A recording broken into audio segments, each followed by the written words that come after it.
সবসময় কষ্ট মানুষকে সুখ এনে দেয়। সেই রকমই বিদেশে আছি, আমেরিকাতে আলহামদুলিল্লাহ।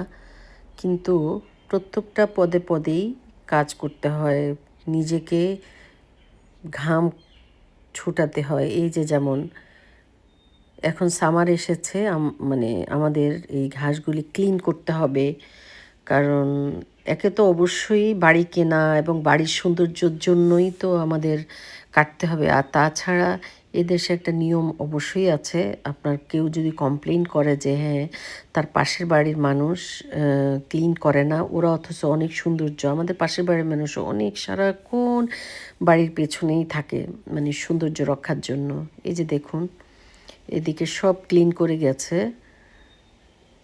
এই যে আমার এই গাছগুলি আপনারা যারা আমাকে ফলো করেন অবশ্যই দেখেন। আর এই যে পিয়ার্স গাছটা নতুন করে লাগানো হয়েছে, আমার গিফটের গাছ, এটা আপেল গাছ। আর এই যে এদিকে মোটামুটি ক্লিন করে গেছে আমার গোলাপ গাছ। মানে প্রত্যেকটা কাজের মানে প্রত্যেকটা সুন্দরের পেছনে কাজ।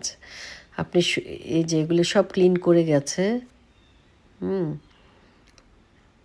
এখন এই যে আমাদের অনেক কাজ, এই যে গোলাপ গাছগুলিকে আমাকে এই যে এগুলির ফুলটা ফুটে গেলে মানে আগা দিয়ে কেটে ফেলতে হবে এবং এটার একটা পরিচয়।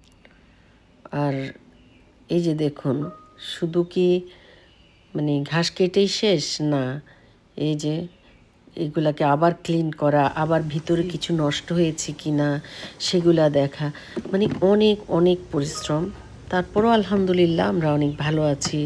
এত সুন্দর সৌন্দর্য সব কিছু মিলিয়ে আল্লাহর রহমত আর কি। তো জাস্ট আমাদের জীবনটা দেখানো আমার ব্যাকইয়ার্ডের। সবাই দোয়া করবেন আমরা যেন শরীর এবং মন সব দিক থেকে আল্লাহ যেন ভালো রাখেন, সুস্থ রাখেন। আল্লাহ হাফেজ।